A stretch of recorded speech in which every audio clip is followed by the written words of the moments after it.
Alhamdulillah Rabbil Alamin. Alladzi nahmaduhu wa nasta'inuhu wa nastaghfiruh. Wa na'udzu billahi min shururi anfusina wa min sayyiati a'malina. May yahdihillahu fala mudilla lahu wa may yudlil fala hadiya lahu. Asyhadu an la ilaha illallah wahdahu la syarika lahu. Wa asyhadu anna Muhammadan abduhu wa rasuluhu alladzi la nabiyya ba'dahu. Allahumma shalli wa sallim wa barik ala nabiyyina Muhammad sallallahu alaihi wa sallam tasliman katsira. Sallallahu ala alihi wa sahbihi ajma'in. Qala Allah ta'ala fi kitabihil karim. A'udzu billahi as-sami'il 'alim minasy syaithanir rajim. Bismillahirrahmanirrahim. Wa'lamu annama amwalukum wa auladukum fitnah wa anna Allaha 'indahu ajrun 'azim. Shadaqallahu. Puji dan syukur kita panjatkan kehadirat Allah Subhanahu wa taala atas segala bentuk limpahan rahmat dan juga curahan nikmatnya kepada kita semua. Dan kemudian tanpa salawat berikat salam semoga senantiasa tercurahkan kepada baginda Rasulullah Muhammad sallallahu alaihi wasallam. Begitu pula kepada para keluarganya dan juga kepada para sahabatnya sekalian. Yang kami hormati jajaran pengurus Majelis Taklim Rawdatul Jannah Bersama. Kalau dulu MTFI, sekarang MTLL.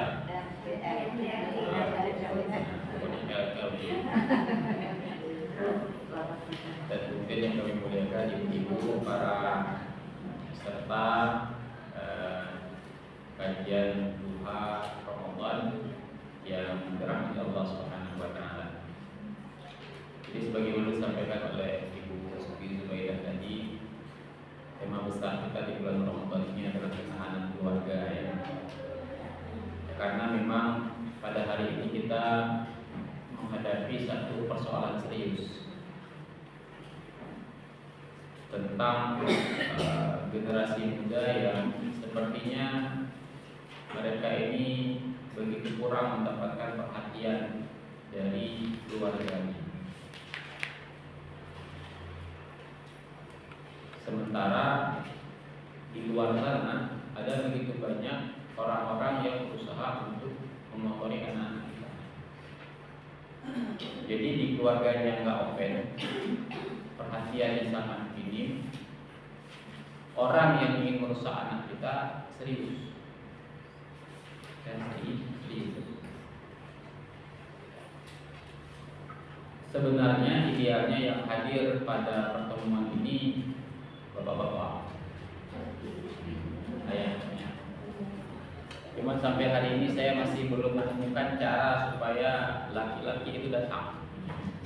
Jadi yang datang ustaz, yang lakinya ustaz, bapak-bapaknya tidak datang. Sehingga fenomena pada hari ini fenomena patriarki.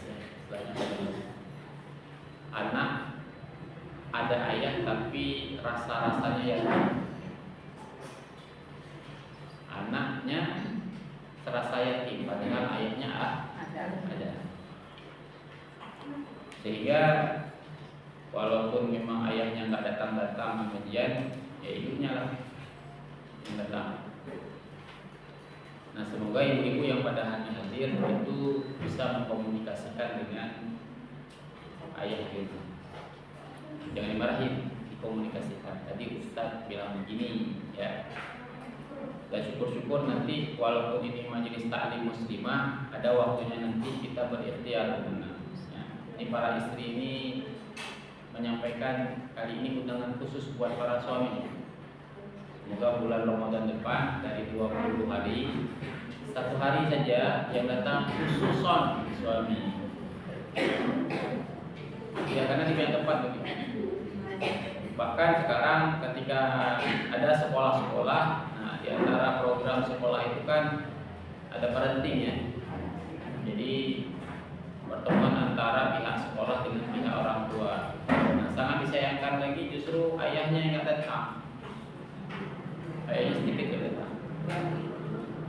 Beberapa waktu yang lalu saya mengisi tentang materi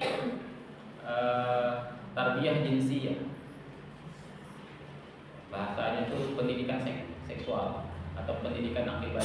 Waktu itu saya katakan saya berharap ayah yang datang, karena persoalan balik untuk perempuan sudah lumrah, ya haid itu sudah biasa. Tapi yang laki-laki ini bermasalah. Mereka mimpi, dan hari ini banyak sekali kasus kita temukan anak-anak itu nggak tahu dia balik, entah tahu dia cara mandi segala macam. Begitulah realitanya. Kemudian yang berikutnya yang paling dekat dengan saya di kampus saya mengajar itu di jurusan saya, walaupun saya tidak persis ya menghitung ya, tapi rasa-rasanya saya berani mengatakan 30-40% mahasiswa di jurusan saya itu mengalami persoalan rumah tangga. Anak-anak yang lahir sebagai korban permasalahan rumah tangga. Banyak sekali cerita-cerita yang memilukan hati. Ya, ada anak yang dia nggak tahu di mana ayahnya, sudah lama pisah antara ayah dan ibunya. Ada juga yang sebaliknya, ibunya tak kemana. Ada yang bahkan tak kenal ayah dan ibunya, dia diasuh oleh neneknya. Ada bahkan cerita, saya tanya, ini di Sumatera Utara ya, kamu orang Batak? Iya Pak. Kenapa ada marga? Kamu kan orang Batak. Baru saja cerita, ayah kandungnya bermarga A, pisah sama ibunya, kemudian ibunya nikah lagi, akhirnya dia diasuh oleh ayah tirinya. Tapi ayah tirinya tidak akan menerima anak yang masih menggunakan marga ayah kandungnya, tak boleh tinggal di sini.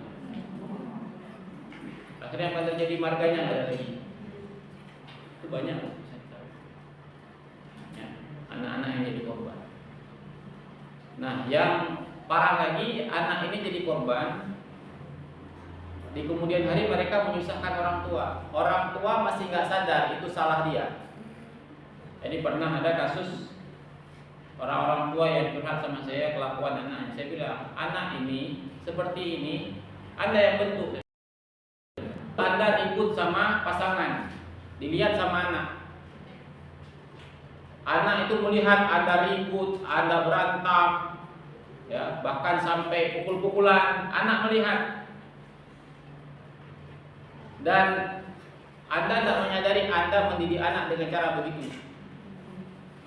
Nah, ketika anak itu di kemudian hari membuat susah Anda kembali menyalahkan anak. Padahal Anda yang mendidik dia seperti itu. Ya. Tapi kan Ustaz, ini kenapa pengajian bahas begini? Nah, jadi kalau kami perhatikan ada beberapa kelompok keluarga. Yang pertama, semoga tidak ada di sini, dan saya yakin tidak ada di sini. Yang pertama, keluarga yang dia tidak di mana orang tuanya tidak peduli dengan urusan agama dirinya, apalagi anaknya. Kalau cerita sholat, jangankan dia suruh anaknya sholat, dia sendiri nopen nama sholatnya. Dan itu banyak. Semoga nggak ada di sini. Sampai kemarin saya itu masih ngoceh kalau misalkan di kampus itu tentang sholat. Kan bulan Ramadan ya, bulan Ramadan. Siapa yang tadi sholat subuh, ternyata masih ada yang nggak sholat subuh. Kamu puasa apa? Kenapa nggak sholat? Ketawa pula dia nggak sholat. Dan itu karena memang ayahnya, ibunya juga nggak peduli dengan urusan pendidikan agama anak-anaknya. Nah, ada kelompok orang tua berikutnya, urusan dirinya dia nggak peduli, tapi anaknya peduli. Ini banyak juga nih. Maka coba lihat di bulan Ramadan, orang tua yang sibuk mencari pesantren kilat. Nah, supaya anaknya soleh, belajar agama, dia nggak belajar. Nah, dia nggak belajar. Kan ada fenomena pagi-pagi buta, anaknya diantar, anaknya rapi kayak pakaiannya, mesanu. pakai peci, pakai baju takwa. Bapaknya nanti pakai singlet, kuntung. Mamanya juga sama, anaknya rapi jilbabnya, tertutup auratnya, dari ujung kaki sampai ujung kepala tertutup rapat. Mamanya daster ala kadar. Oh, nampak. Jadi itu juga fenomena. Bagaimana orang tua pada hati menuntut anak soleh, tapi kesolehan itu tidak dia tampilkan di rumah. Apa persoalannya pada hari ini? Ya, seolah-olah anak itu memahami taat agama di sekolah, di rumah nggak ada itu. Tutup aurat itu di sekolah, di rumah nggak apa-apa nggak tutup aurat. Karena mamanya begitu, mamanya sapu nyapu sampah di depan rumah, pakai ala kadar. Jadi sosok yang dia lihat itu menutup aurat siapa? Gurunya. Mamanya enggak. Sosok yang mengajarkan dia, mengajak dia untuk sholat, gurunya. Orang tuanya enggak pernah. Sosok yang dia lihat pegang Quran, gurunya. Bapaknya enggak pernah dia baca Quran. Mamanya juga enggak pernah dia baca Quran. Apa yang terjadi? Ini pendidikan ini. Sehingga apa yang terjadi? Nah, itulah dia. Terjadi split of personality, karakter yang berbeda. Jadi mereka itu taat agama di sekolah karena itu waktunya. Baca Quran di sekolah, tutup aurat di sekolah, berbuat kebaikan di sekolah. Rumah tempat buat maksiat. Main game di rumah, nonton di rumah, baca Quran di rumah. Ini libur jadi nggak baca Quran. Fenomena. Ya, ada level berikutnya lagi. Orang tua yang peduli dengan pendidikan agama dirinya, anaknya nggak peduli dia. Ini juga banyak. Ini bisa jadi kita. Nih ibu-ibu nanti jangankan di sini, mungkin nanti di masjid di beberapa sesi saya akan sampaikan ini juga. Mungkin berulang ya saya sampaikan ini. Ini saya kasih contoh di masjid. Ini sebelum masuk ke tema ya. Saya kasih persoalan-persoalan yang saya harap ibu-ibu juga memiliki keresahan yang sama. Karena kita harus resah. Jadi di masjid saya perhatikan hari ini fenomena itu kan anak-anak ribut ya. Anak-anak ribut. Kenapa anak-anak ribut? Karena hari ini orang tuanya cuma ngajak anak ke masjid, tapi tidak mengajarkan anak. Dan yang memilukan itu apa? Anak-anak yang buat ribut itu sudah masuk tamyiz. 7 tahun, 8 tahun, 9 tahun, 10 tahun. Bahkan kemarin saya dapati anak balik buat ribut di masjid. Balik. Saya marah. Tapi saya bilang, kamu kayaknya pantas ditampar. Di masjid buat ribut dan dia sudah balik. Sudah SMP kelas 3, SMA buat ribut. Dan yang meresahkan saya apa, Bu? Zaman sekarang seperti ya dia masih anak-anak. 7 tahun itu dianggap anak-anak, 10 tahun itu dianggap anak-anak. Wajar buat ribut. Nah, wajar buat ribut itu yang saya nggak bisa terima. Sekarang coba kita lihat. Rasulullah SAW memerintahkan kita orang tua untuk menyuruh anak sholat usia berapa? 7 tahun. 10 tahun dia nggak sholat, pukul. Artinya apa? Kita perlu menampakkan kepadanya kemarahan, bahwa ketika dia tidak sholat itu kesalahan besar. Perlu nggak ditampakkan kemarahan itu? Perlu. Hari ini kita nggak nampak, Bu, semua sayang. Jadi anak itu kayak bisa nggak membedakan. Orang tua zaman sekarang. Orang tua zaman now.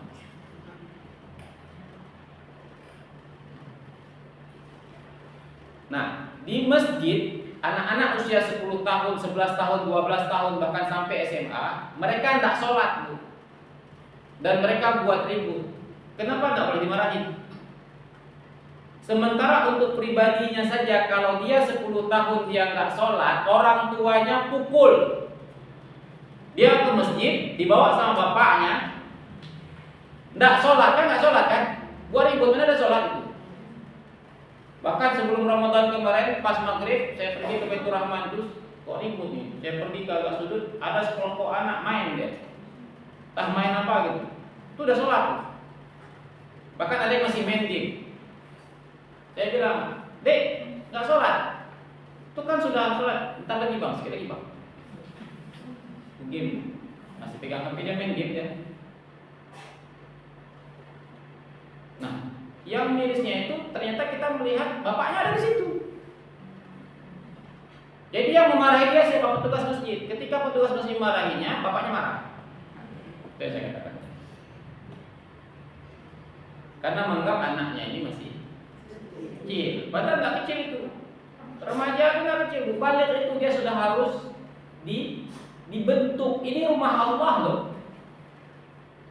Ini rumah Allah. Ada adab di sini. Orang tuanya Pak, orang tuanya sibuk menikmati pengajian. Anaknya? Nah, ini orang tua yang hanya sibuk dengan ibadahnya. Makanya ada fenomena lagi. Terkadang begini, ini misalkan ya, mohon maaf ya. Ini ibu kan ada anak ya.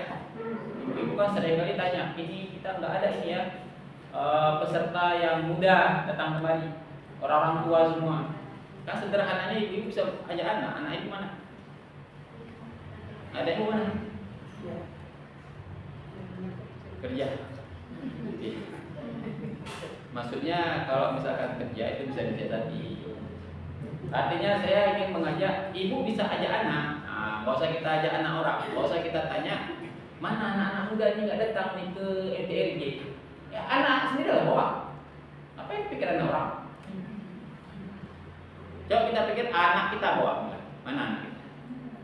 Atau jangan kita juga tidak peduli ibu, tidak peduli. Nah ini yang saya katakan. Keresahan yang harus sama-sama kita milih.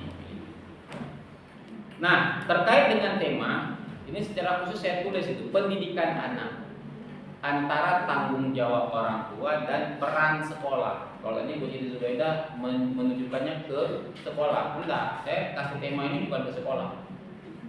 Saya menunjukkan ini ke orang tua. Apa kira-kira kalimat yang bisa Ibu ambil pelajaran di sini? Mas pendidikan anak. Apa kalimatnya? Pendidikan anak antara tanggung jawab orang tua dan peran sekolah. Apa kira-kira yang bisa diambil? Pendidikan anak itu adalah tanggung jawab orang tua, bukan tanggung jawab sekolah. Sekolah itu berperan. Sekali lagi saya katakan ya, sekolah itu berperan. Beda ya peran sama tanggung jawab. Karena kalau misalkan dikatakan tak pendidikan itu tanggung jawab sekolah, di hari kiamat yang dipanggil kepala sekolah Bu. Anak bermasalah yang dipanggil kepala sekolah, gurunya mana? Kok nggak sholat? Pernah dengar dari ustadz-ustadz hadis? Anak itu kalau bermasalah yang dipanggil ibu gurunya ada? Enggak, yang dipanggil siapa? Bapaknya, mamanya. Kalau anak itu soleh, kemudian dapat pahala bapak mamanya, ada dikasih pahala ke gurunya ada, tapi jariah. Tapi yang pertama kali dapat siapa? Orang tuanya. Nah, orang tua zaman now masalah tanggung jawab sekolah, tapi pahala gue. Biar pahalanya dapat ke gue. Tolong ya sekolah, didik anak saya biar hafal Quran, biar gue dapat pahala. Tolong didik anak saya menjadi anak yang soleh dan soleha, biar gue dapat pahala. Itu orang tua egois banget. Itu yang terjadi. Jadi tanggung jawab itu dia lempar ke sekolah. Dia cukup berperan aja. Apa perannya? Ini duit nih.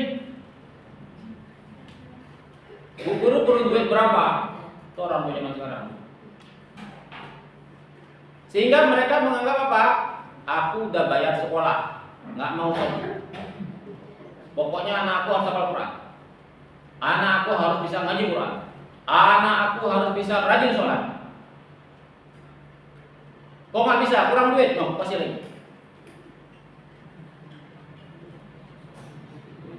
Sehingga pernah ada di sebuah sekolah, orang tua yang menganggap guru itu pekerja, pembantu untuk menyelesaikan persoalan anak-anak.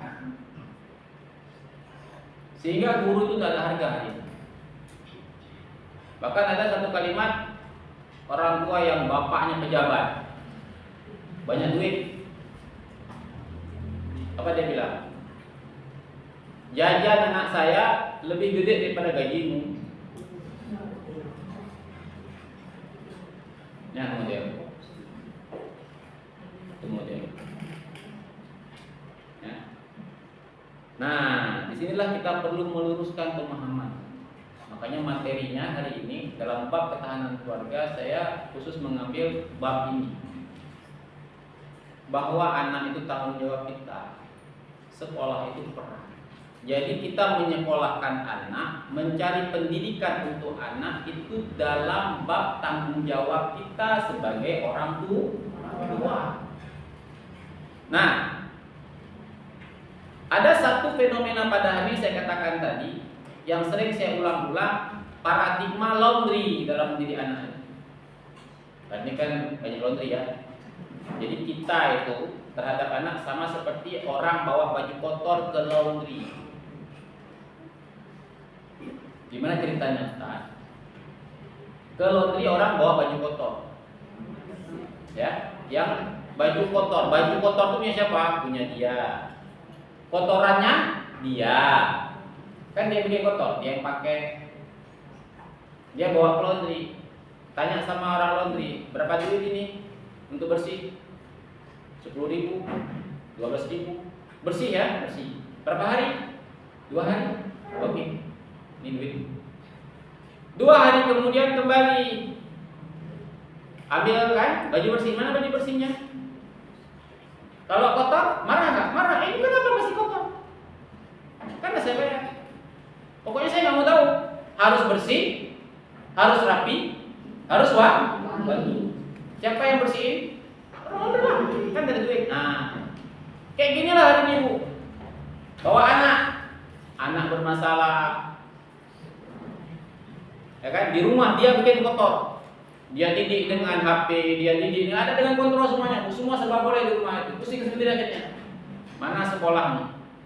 Anak aku nih nggak bisa apa-apa nih. Mana sekolah nih? Nah, ada sekolah. Bu guru, berapa sebulan? Berapa SPP-nya? Oh iya. Programnya apa? Tahfiz, fikih sholat, praktek sholat. Berapa duit? Berapa bulan bisa anak sholat nih? Berapa bulan bisa hafal Quran nih? Ini duit. Akhir semester, dasar semester kan? Mana anak saya? Coba hafalannya ada berapa? Sholatnya bisa atau enggak? Oh, belum bisa anak sholat. Kayak mana sekolahnya? Kan enggak bayar. Itulah persis seperti orang bawa baju kotor. Kalau tidak pokoknya udah bayar. Kamu tahu saya Al-Quran masih belum, baca Quran juga nggak bisa. Gimana ini? Ya. Nah, ibu-ibu yang dirahmati Allah Subhanahu Wa Taala, mari kita renungi. Ya, kita balik lagi tadi bahwa kita memahami bahwa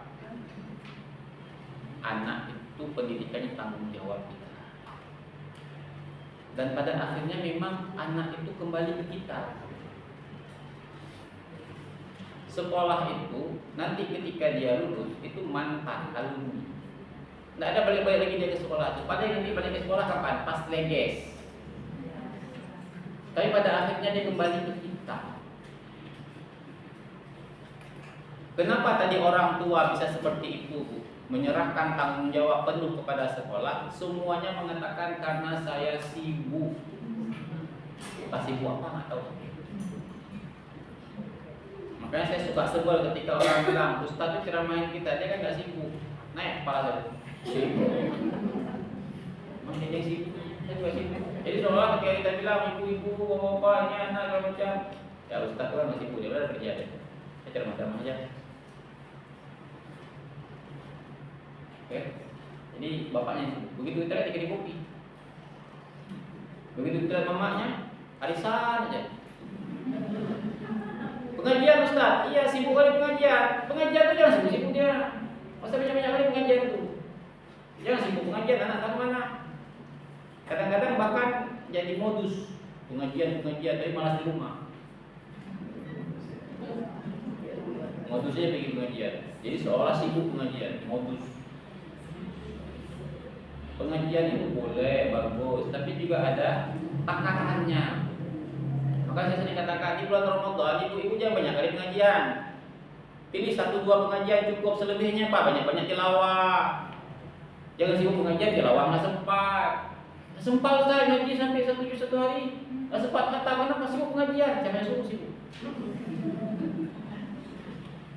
Ada porsinya, ada takarannya. Pengajian untuk ilmu bagus, tapi kita juga harus memberikan ruang bagi diri kita untuk beramal, dan kita juga memberikan ruang, memberikan perhatian untuk anak-anak kita.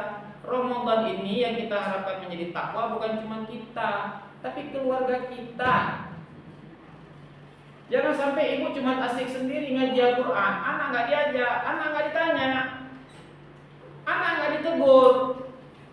Yang penting gue ada 1 juz 1 hari, anak terserah dia. Itu anak kambing apa anak manusia?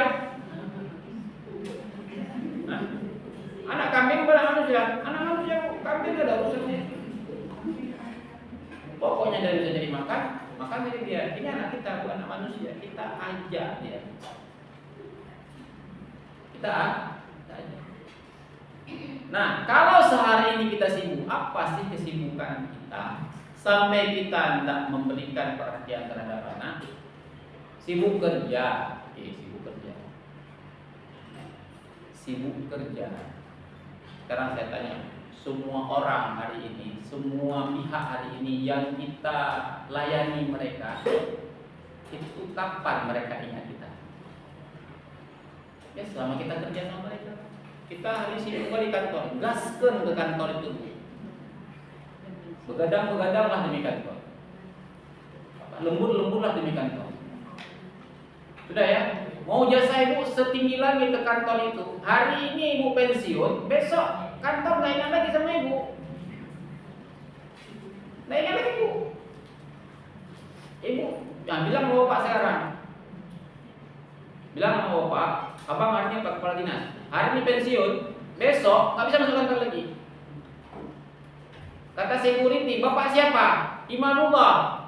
Nggak boleh masuk, yang boleh masuk sini kepala dinas. Saya kepala dinas, kapan? Kemarin. Saya manajer, kapan? Kemarin. Hari ini manajer yang lain. Jadi sadarkah kita pada hari ini orang itu memuliakan kita, mengeluh-elukan kita, bukan imanullah yang dimuliakan.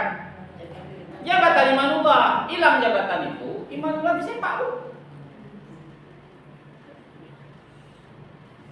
Hari ini ada tentara, ibu lihat prajurit hormat sama kapten. Yang dia hormati itu siapa?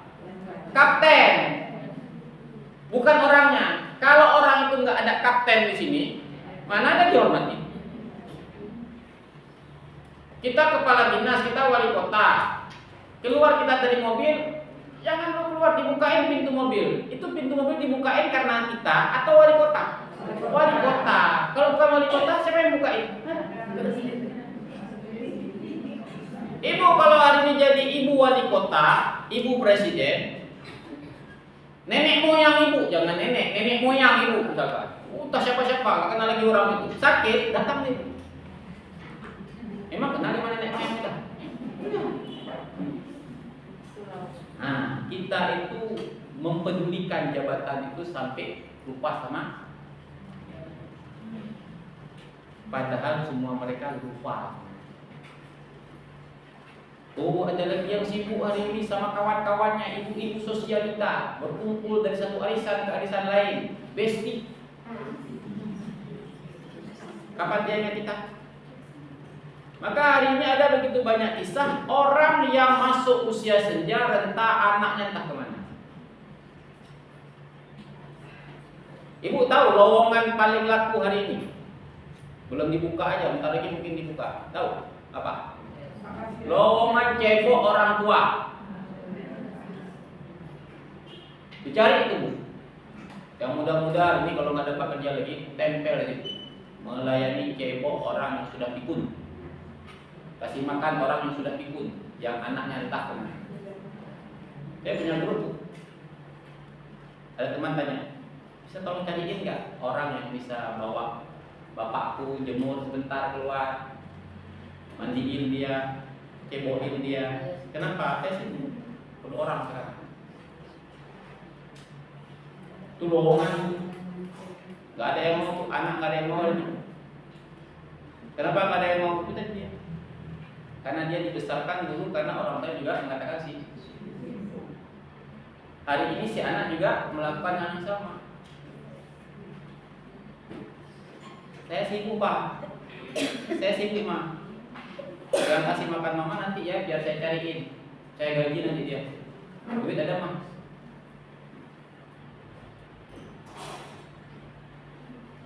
Kita harapin siapa waktu itu staf kita waktu kita jabat? Siapa yang kita harapkan? Anak. Tapi kalau anak sejak kecil nggak kita didik tadi itu, hari ini awalnya orang tua bertepuk tangan, dikasih tepuk tangan sama orang. Oh hebat kali anaknya ya, kerja di luar negeri, Amerika, oh macam-macam. Ditepuk tangan ini orang merasa kita hebat. Tapi ternyata hari ini orang tua yang kesepian banyak. Mana anakku? Nggak ada. Nah pada saat itu orang menganggap kita sukses. Anak saya wali kota, anak saya dokter, anak saya dosen. Tapi ketika dia di rumah, kita butuh dia dosen nggak? Kita butuh dia dokter nggak? Kita butuh dia rektor nggak? Kita butuh dia wali kota nggak? Kita butuh dia sebagai apa? Anak. Dosen itu yang butuh siapa? Mahasiswanya. Dokter itu yang butuh siapa? Pasiennya. Wali kota itu yang butuh siapa? Warganya. Sampai ke rumah nggak ada wali kota itu, anakku. Itu orang tua. Ketika kita tua kita baru merasakan ternyata semua yang kita upayakan itu tidak ada. Yang kita harapkan cuma anak yang menyadari dia sebagai anak dan saya sebagai orang tua. Dan masuklah mati kita. Terus mati kita, ada tua mati kita. Ini kan udah mulai banyak fenomena ya. Mati bapaknya pun anaknya nggak nyampe. Kan? Bahkan sudah ada mulai hari ini si anak bersepakat buat rapat. Rapat itu apa? Mewakilkan bapak mamanya nanti kalau bapak kami mati, tolong ya sekalian nanti dikafankan, dimandikan dan disolatkan. Kami nggak sempat hadir, kami dari jauh aja nanti. Gak ada nunggu. Kenapa? Nggak oh hebat kali ya, ibu tuh meninggalnya kenapa? Papan bunganya berderet. Hari ini banyak kan? Papan bunga berderet. Turut berduka cita. Pertanyaannya itu betul-betul duka cita atau basa-basi? Basa-basi. Kita aja mbak hebat. Wih, kok mati dia, ibu tuh mati. Iya. Hebat kali ibu tuh ya, mati dia papan bunga dari ujung sana ke ujung sana. Turut berduka cita. Nah, tanya sama orang yang mati, papan bunga itu ada fungsinya nggak? Nggak ada. Tapi ketika si ibu ini mati, papan bunga yang datang. Nah, mulailah dicari sama Tengku Imam. Mana anaknya ini? Kita mau sholat. Silakan tunggu, silakan tunggu. Tengku aja, anak di belakang. Bahkan dia nggak sholat. Ini kemarin waktu sidang mahasiswa. Ini karena sudah habis pertanyaan dan mulailah pembicaraan tentang keluarga. Saya tanya, ada salah satu dosen itu tanya, kamu tahu sholat jenazah? Tahu Pak? Kayak mana sholat jenazah? 7 kali takbir Pak. Ibu yang tahu, pastikan anak ibu tahu. Pernah nggak ngomong sama anak? Kamu tahu tak? Terus saya tanya, kamu 7 takbir? Jadi kamu ini nanti kapan mau belajarnya sholat jenazah? Nanti pas mamamu mati. Ada kisah di salah satu kabupaten Aceh. Jadi orang tuanya sudah selesai disolatkan karena masih bisa menunggu anaknya, ditunggulah sebentar.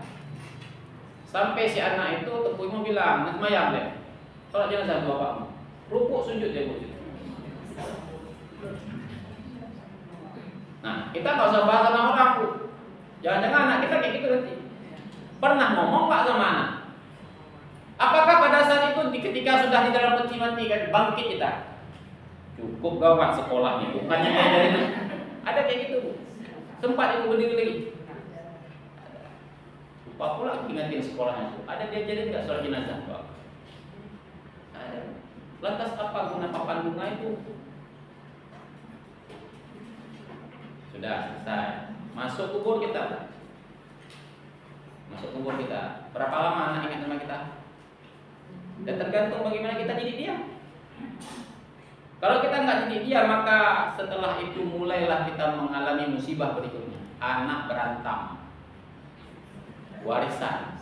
Oh ini banyak kasus. Kadang-kadang saya juga lelah, capek saya. Kenapa? Ya nggak selesai masalahnya. Bahkan ada beberapa waktu yang lalu saya masih memediasi silang sengketa anak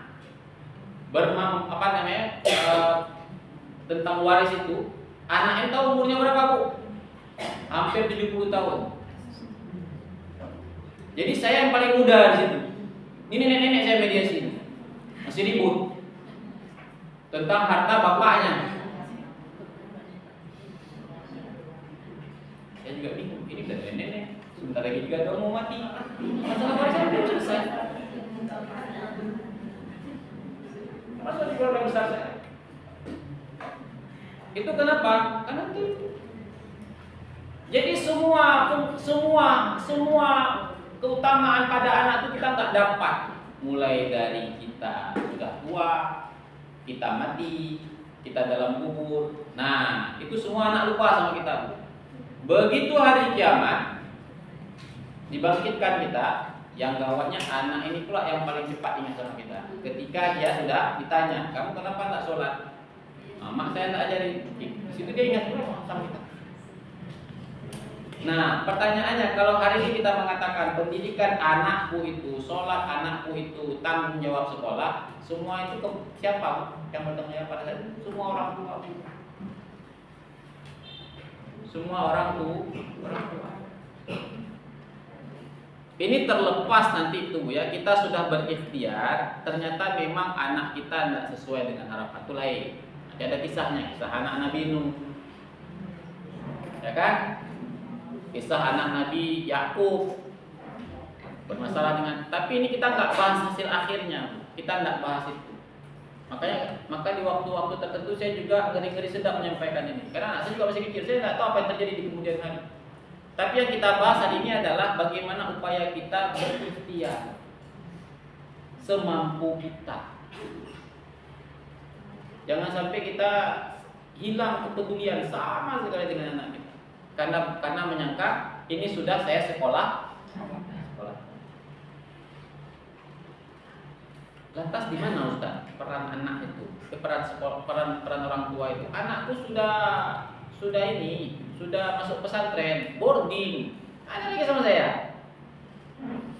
Kan 24 jam saya sama pesantrennya. Masa tanggung jawab saya? Saya bilang ada tanggung jawab.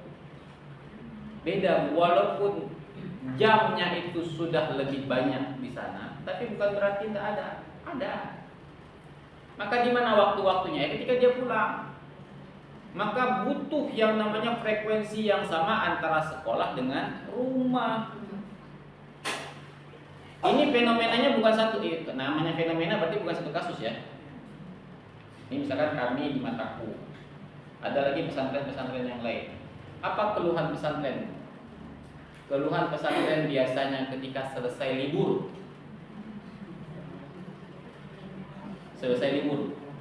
Jadi selama dia di pesantren, dia sholat berjamaah, dia baca Quran, dia hafal Quran. Pulang ke rumah, katakanlah hafalannya ada 10 juz, sampai rumah cuma seminggu. Balik ke pesantren, Kayak orang lain nih sama ustaznya nih. Nggak susah lagi dibangunin. Hafalan bilang setengah.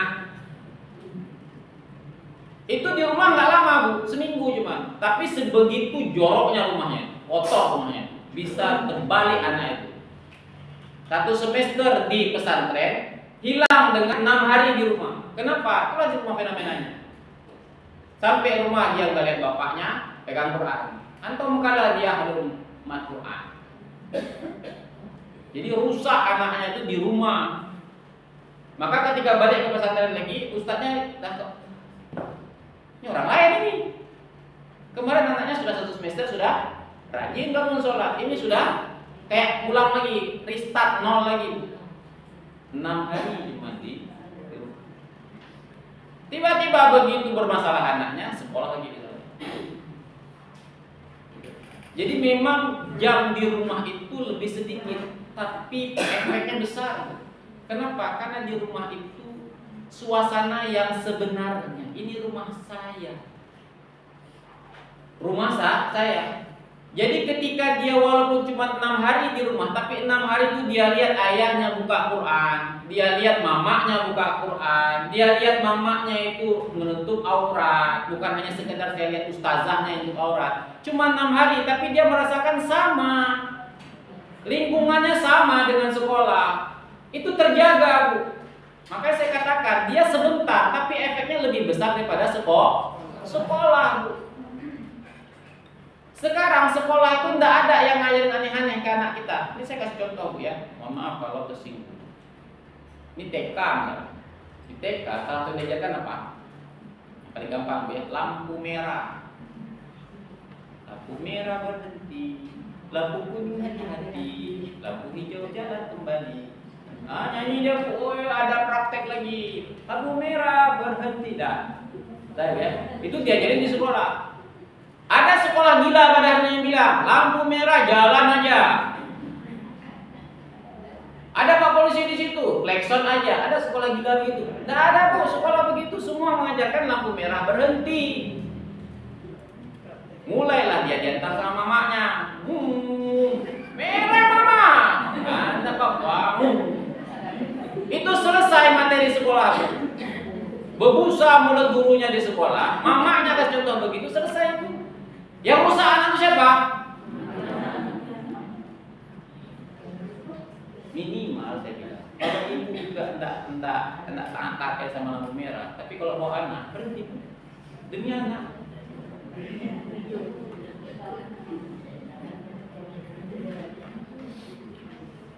Nggak pernah buka Quran, tapi demi anak buka aja.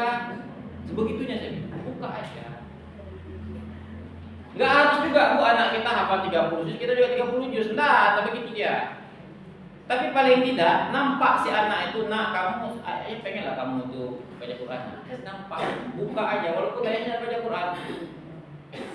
Minimalesnya begitu. Bapaknya baca Al-Fatihah aja boleh nggak?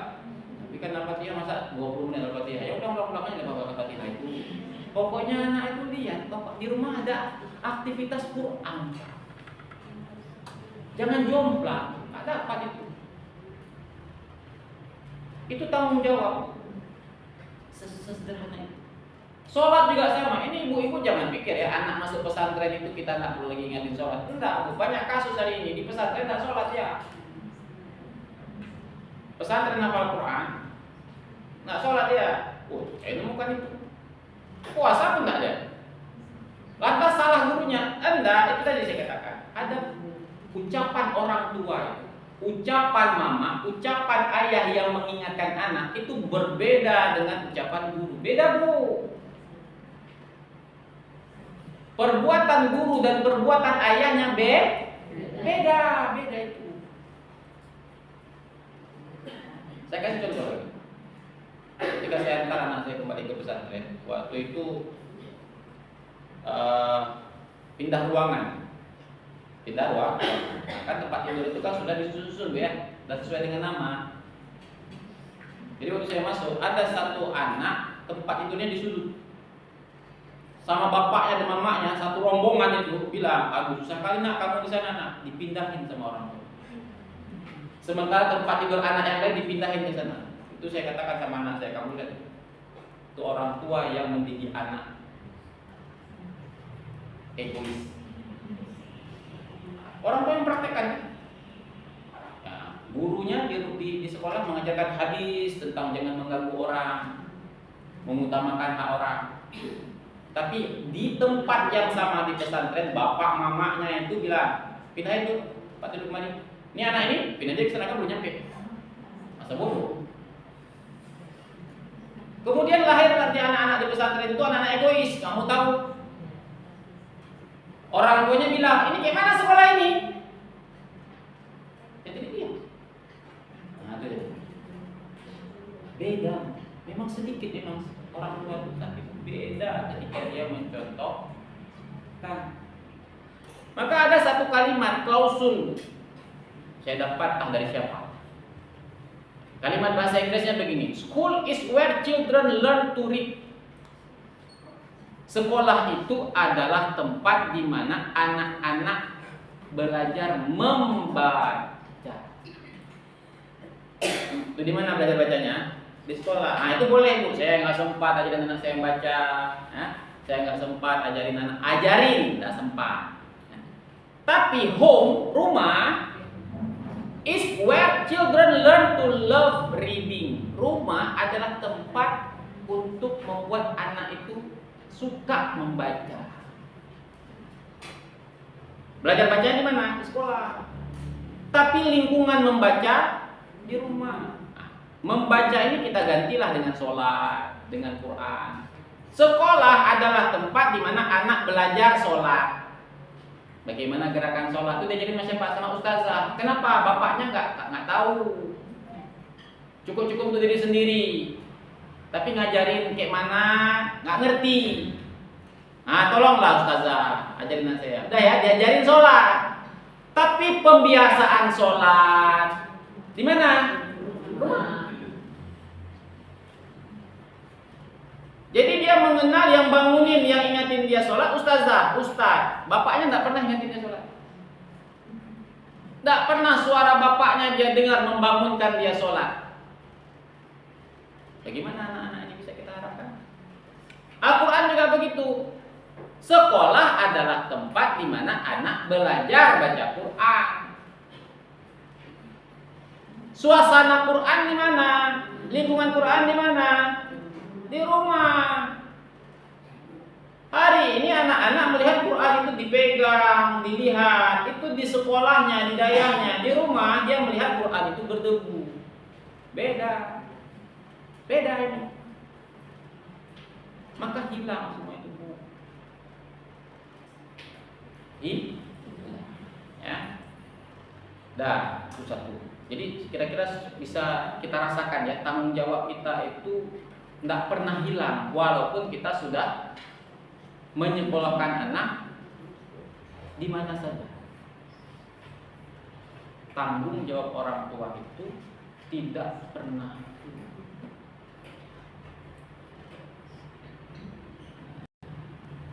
Nah, sekarang pilihan kita.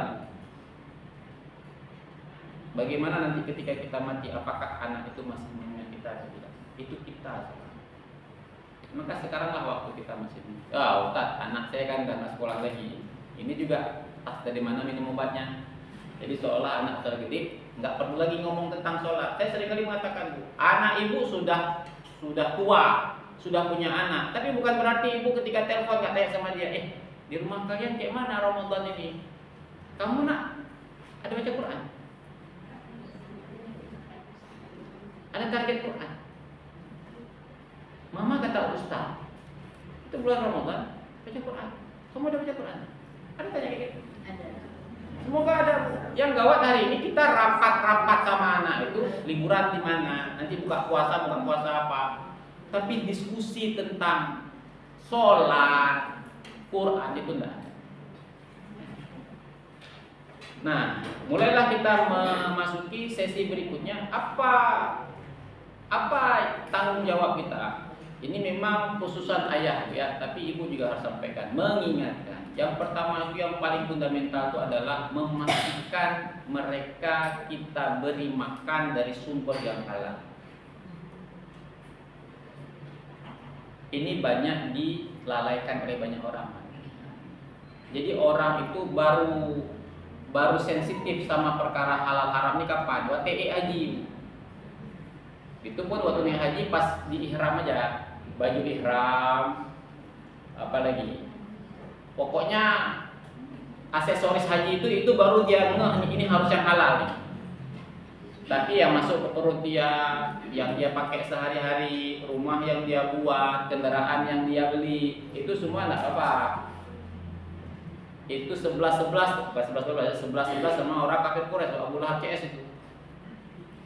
Dulu Ka'bah itu pernah hancur karena banjir. Dibangun lagi. Nah, apa kata mereka? Ini kita mau bangun kembali Ka'bah. Perlu duit. Nah, duitnya nggak boleh dari yang aneh-aneh ya. Kenapa? Mau bangun Ka'bah ini. Jadi yang jualan ada nipu-nipu. Nah, nggak ada nih, nggak terima. Jadi karena bangun Ka'bah. Tapi bangun rumah sendiri, oh jangan campur.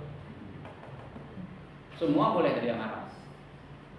Maka ini juga berpengaruh terhadap anak. Kalau kita mengambil pelajaran dari orang-orang soleh dulu, ya, maka kita sering mendapati, kalau nggak semua, tokoh-tokoh hebat dulu itu, orang-orang soleh zaman dulu itu, ternyata bapaknya, mamanya bukan siapa-siapa. Ini saya kasih ambil contoh, ada seorang ulama besar namanya Abdullah bin Mubarak, atau disebut dengan Ibnu Mubarak. Ibnu Mubarak ini itu ulama istimewa. Apa perbedaannya dengan ulama-ulama yang lain? Nah, yang namanya manusia kan bukan lebih di sini kurang di sana, ya kan?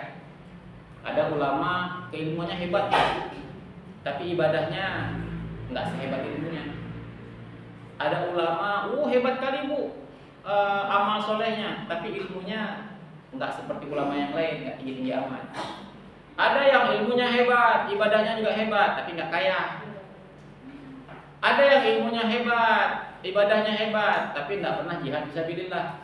Nah, Abdullah bin Mubarak ini mau apa? Ilmunya tinggi. Maka dikatakan seluruh kebaikan terkumpul padanya.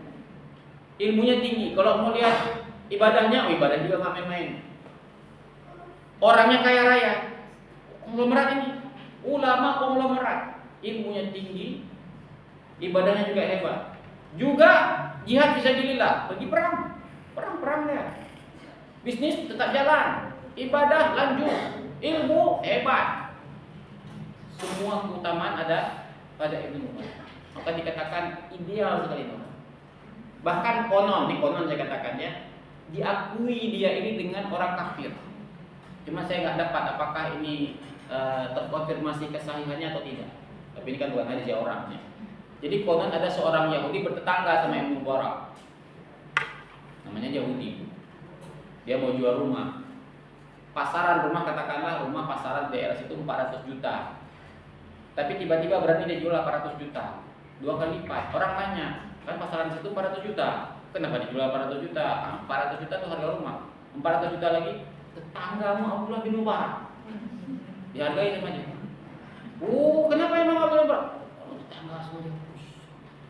Harganya berapa? Tetangga sama 400 juta lagi. 800 juta. Orang Yahudi mengakui bertetangga dengan Abdullah bin Mubarak, enggak main-main. Tetangga sama orang kaya, baik hati. Bukan dikasih boleh beli ke rumah. Tiba-tiba nih, mau mobil apa? Diantar kunci mobil. Sekaya-kaya tetangga kita kan nggak sampai ngantar kunci mobil. Yang paling kencang diantar bulan Ramadan apa? Boro. Tetangga sama orang kaya, baik hati. Konglomerat. Kasih ke orang tuh nggak tahu, bilang 1000 dinar ambil aja. Siapa yang nggak senang ya kan? Balik modal kamu kalau tetangga mau Abdullah bin Mubarak, coba 800 juta. Nanti bulan Ramadan dikasih untuk kamu 300 juta. Balik modal, janji orang. Makanya lebih mahal. Nah, siapa bapaknya Mubarak? Siapa bapaknya Abdullah ini?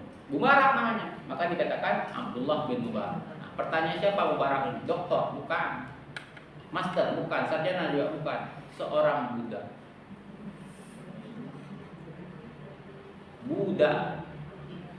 Mubarak hanyalah seorang budak yang dia ini ditugaskan oleh tuannya menjaga kebun. Ada yang mengatakan kebun anggur, ada yang mengatakan kebun delima, apapun lah, pokoknya kebun, ada buahnya. Jadi bagaimana si Mubarak ini, ayahnya Abdullah itu? Jadi suatu ketika sang tuan itu kedatangan tamu dan ingin menyuguhkan untuk tamu ini buah delima. Dipanggillah Mubarak. Mubarak, tolong ambilkan petik buah delima. Ini kita kedatangan tamu. Petik delima yang manis ya. Siap. Diambil delima, dibelah, asam. Mubarak. Ya, ini asam ini. Ambil yang manis. Ya tuan, baik lagi. Asam lagi. Ini kali ini si tuannya udah marah. Mubarak. Ini asam lagi Mubarak. Gimana kamu? Apa kamu tak bisa membedakan yang mana delima manis, yang mana delima yang asam? Apa kata Mubarak?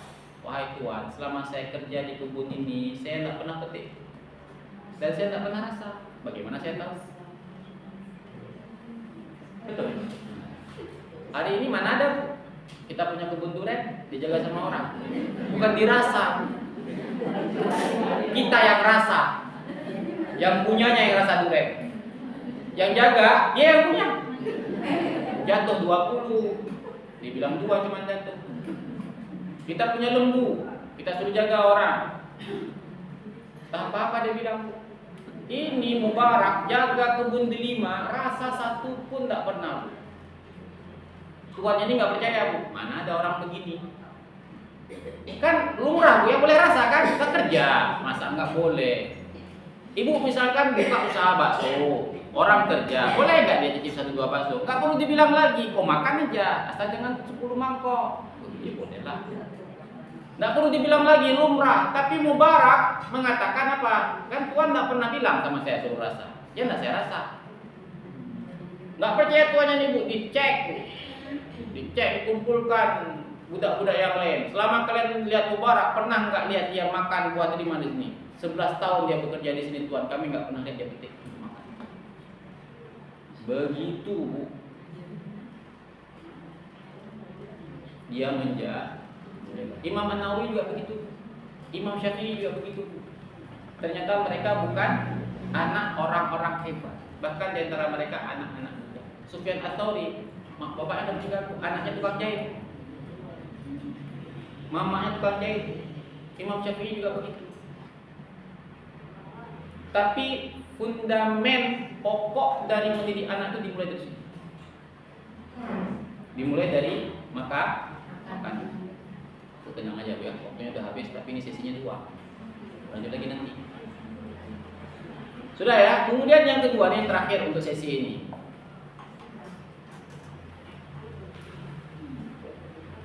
Pastikan perintah-perintah kebaikan itu dari mulut kita. Juga. Dari mulut kita juga. Memang betul Bu, kita sudah sekolahkan mereka. Tapi bukan berarti mulut ini nggak pernah ngomong. Ingatkan. Sholat, puasa, jaga akhlak, ingatkan, ngomong terus. Harus diingatkan. Ya, diingatkan. Khususnya apa? Ini sholat paling mengerikan. Sholat itu perkara yang sungguh amat sangat dianggap sepele padahal. Dan itu memang seperti ya kayak mana ya kita bilang. Jadi kalau hari ini kita melihat anak-anak itu bermasalah itu ya karena sholat itu kan kayak saya bilang tadi di masjid saja, di tempat mereka itu sholat, mereka nggak sholat. Ayahnya anteng aja, pokoknya udah pernah ngaji. Kan saya bilang sama jemaah itu, ngaji sunnah. Ini kan sunnah ini. Jangan cuma sunnahnya itu doa angkat tangan apa enggak. Kita hari ini sensitif kali dengan istilah sunnah di situ. Jadi Ustadz yang sunnahnya bagaimana? Ya, anak itu nggak sunnah itu. Mengingatkan anak itu apa bukan sunnah? Jangan kita sibuk sunnah-sunnah yang ini bukan mengecilkan masalah sunnah itu, tapi itu kan bahkan itu ranahnya itu ranah beda-beda pendapat. Yang mana juga sunnah. Jadi jangan kita menganggap oh, ini udah sunnah, yang lain itu belum sunnah. Ini masalahnya ini sudah sunnah. Nah, coba kita lihat bagaimana di dalam Al-Quran. Nanti di versi yang lain ada ustaz yang lain potret keluarga dalam Al-Quran ya. Nah, kita akan lihat bagaimana wasiat-wasiat dari orang-orang itu kepada anak itu wasiat-wasiatnya dalam perkara pokok, Bu. Misalkan Nabi Ibrahim misalkan. Apa kata Nabi Ibrahim? Apa wasiat Nabi Ibrahim kepada anaknya? Apa kata dia? Wala tamutunna illa wa antum muslimun. Itu bahasa itu dari bapakku. Kamu nanti nak jangan mati kecuali kamu muslim. Kamu jaga sholat ya nak ya. Ada sholat kamu nak. Jangan tinggal sholat nak. Itu dari mana menurut? Dari bapaknya. Nabi Yakub ketika mau mati, dia kumpulkan anaknya. Anaknya berapa umurnya? Bukan 7 tahun. Udah tua anaknya. Apa kata pertanyaan Nabi Yakub pada anaknya apa? Nanti kamu bapak mati makan apa nak? Tinggal di mana nak? Itu bapak ada tabungan sedikit nak. Cukup-cukuplah ya nak. Ini yang perempuannya ada gelam nih. Itu yang dibahas sama bapak. Ini bapak mati bentar lagi. Nggak ada lagi yang kasih makan. Nabi Yakub ada begitu enggak? Mata wudu namin bakti. Nanti bapak nggak ada lagi. Kamu sembah siapa? Masih sholat enggak? Nggak ada lagi orang yang ngingetin kamu sholat. Bukan kamu nanti makan apa? Nggak ada lagi bapak nak. Kamu nih udah 2 tahun wisuda, belum ada kerja juga. Aduh anakku, Ustaz, anak saya Ustaz ada 2 tahun nih Ustaz, nggak ada kerja Ustaz, susah kali saya. Anaknya nggak sholat, nggak susah deh. Kayak mana anak saya Ustaz? Udah 2 tahun ini masih mocok-mocok. Itu pula yang susah kan? Aduh Ustaz, anak perempuan saya ini belum ada yang lamar Ustaz. Anaknya nggak jaga sholat, nggak susah deh. Belum ada yang lamar susah deh. Padahal kawin, dapat jodoh, makan, minum, itu semua rezeki yang sudah diatur. Ikhtiar secukupnya. Tapi jangan itu pula yang kita pusingkan. Nabi Yakub, nabi-nabi ini, para nabi ini yang menjadi pertanyaan apa? Pokok, kamu nanti masih sholat. Abi nggak ada lagi. Nggak ada yang ngajakin kamu sholat lagi. Subuh nggak ada yang bangunin lagi. Abi nggak ada lagi, Abi udah meninggal. Kamu masih sholat. Nanti kalau misalkan Nabi nggak ada, kamu masih doain Nabi. Pertanyaan itu ada atau jangan-jangan itu pertanyaan tabu di rumah? Itu mana ada lagi guru di situ? Nggak sampai guru di situ, Bu. Sekolah udah nggak ada lagi tuh.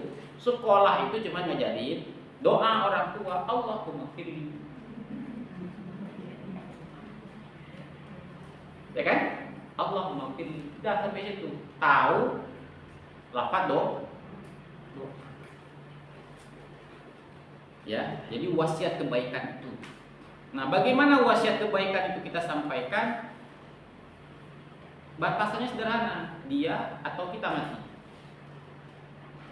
Maka selama itulah kita selalu mengingatkan masalah sholatnya, masalah puasanya, apapun lagi itu, sampai dia besar, sampai dia juga mungkin sudah punya anak. Sebagaimana Nabi Ibrahim yang kita lihat di dalam Al-Quran, Nabi Yakub kita di dalam Al-Quran, tidak memandang anak itu masih kecil atau sudah besar, tetap mulut kita mengingat. Apalagi zaman now, apalagi zaman now, lebih serius lagi kita ingatkan. Tidak peduli apakah anak kita itu sudah bahkan sudah hafal Quran, ingatkan. Hari ini kan juga ada fenomena ya, ada kayak split aja Bu, menghafal Quran satu sisi, tapi diingatkan sholat lain sisi lagi. Masih tetap diingatkan ya. Nggak ada. Saya gimana juga begitu. Ingatkan juga, bangun juga sholat. Dimarahin juga, belum sholat jam segini. Pulang saya. Gimana? Dan tampakkan kesalahan itu Bu. Ini kalau Abi ini kalau tidak sholat atau telat sholat, dia marah besar. Berarti itu perkara nggak perkara sepele di rumah ini sholat itu. Itu bukan perkara sepele. Jadi dia tahu rumah ini aturannya ada yang perkara itu ditoleransi, dimaafkan. Ada yang perkaranya itu perkara besar. Jangan main-main itu. Nggak semua, nggak apa-apa. Besok jangan lagi buat. Nah, begitu. Itu semua ajaran Barat itu. Dah biasanya jam 9 kan ada tanya jawab. Ya. Kita cukupkan dulu. Ada pertanyaan? Hah? Oh, tutup dulu, boleh. Untuk sementara tutup dulu ya, karena ada sesi berikutnya, ada sesi 2. Ini ada beberapa lagi yang perlu disampaikan. Semoga ini bagian dari ikhtiar kita bersama, Bu ya. Ini penutupnya begini, Bu ya. Kenapa ini perlu kita diskusikan terus, Bu? Karena kalau enggak kita buat komunitas-komunitas yang memiliki frekuensi yang sama, Bu, maka di kemudian hari itu ada kondisi orang tua yang perhatian terhadap anak justru dianggap sebagai orang tua yang jahat.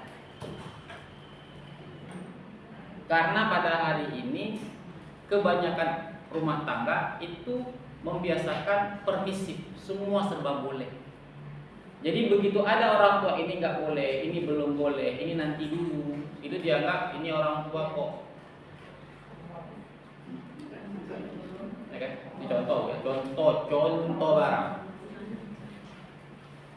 Ini anak kami nih.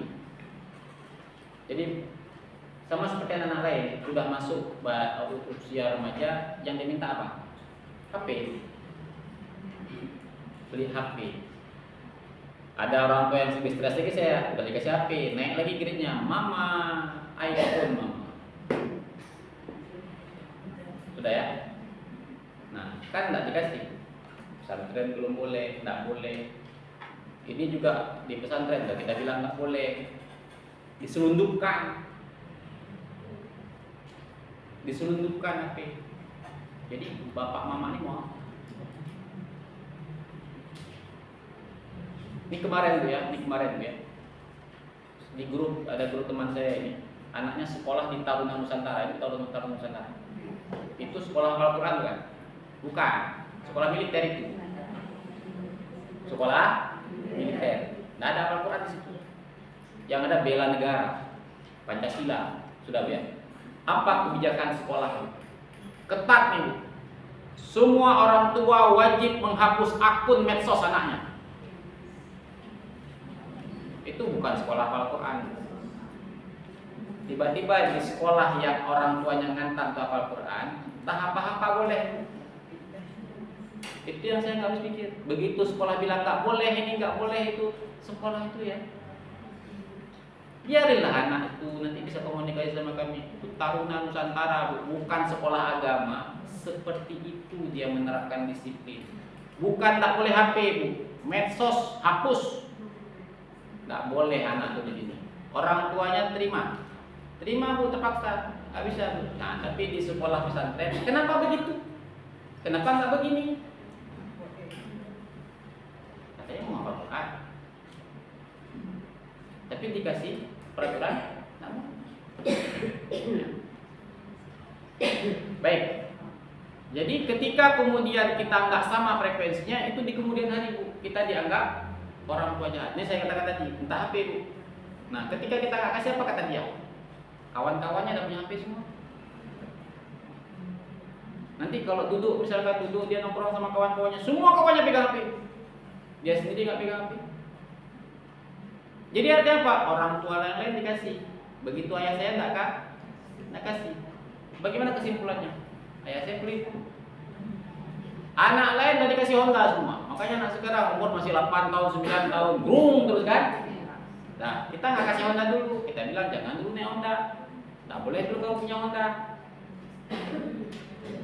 Apa kata dia? Nggak boleh juga bapakku nih. Semua nggak boleh sama dia. Betul kan? Maka kita perlu untuk menyamakan frekuensi sehingga jangan sampai di kemudian hari dunia terbalik. Orang tua yang peduli dianggap orang tua yang jahat. Orang tua yang serba membolehkan itulah ayah the best.